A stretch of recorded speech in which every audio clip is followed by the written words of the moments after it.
ground loop around a building or structure is essential for several reasons. Firstly, protection from lightning. Lightning tends to strike the highest point of a structure.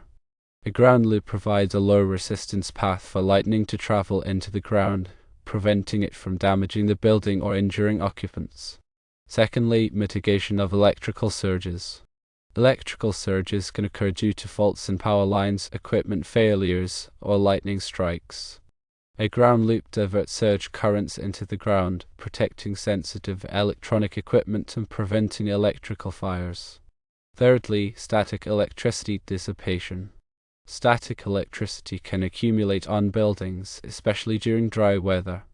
A ground loop provides a conductive path for static charges to dissipate into the earth, preventing the buildup of dangerous levels of electrostatic discharge.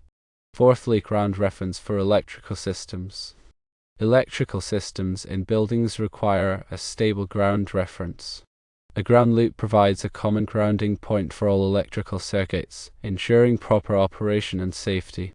The ground loop should be designed and installed according to established electrical codes and standards. Typically, it consists of a 4/0 bare copper conductor forming a loop around the perimeter of the building.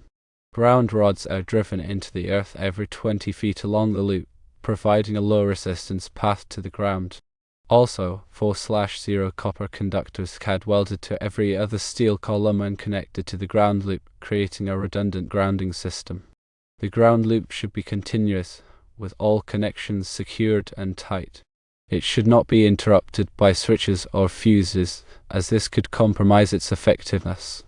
By installing a ground loop around a building or structure, the following benefits can be achieved: enhanced safety against lightning strikes and electrical hazards, protection of sensitive electronic equipment from electrical surges, mitigation of static electricity buildup, and improved stability and reliability of electrical systems.